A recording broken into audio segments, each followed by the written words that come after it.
How to turn off or on customer questions permission on Amazon Shopping on Android or iOS phone. First, open Amazon Shopping and now click the storylines here and then click settings and now click permissions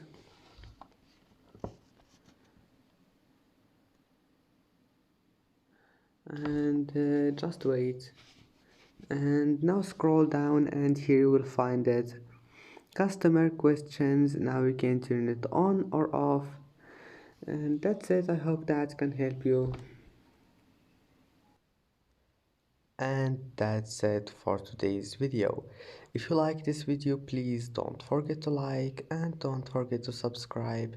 And thank you for watching this video until the end, and see you in the next video.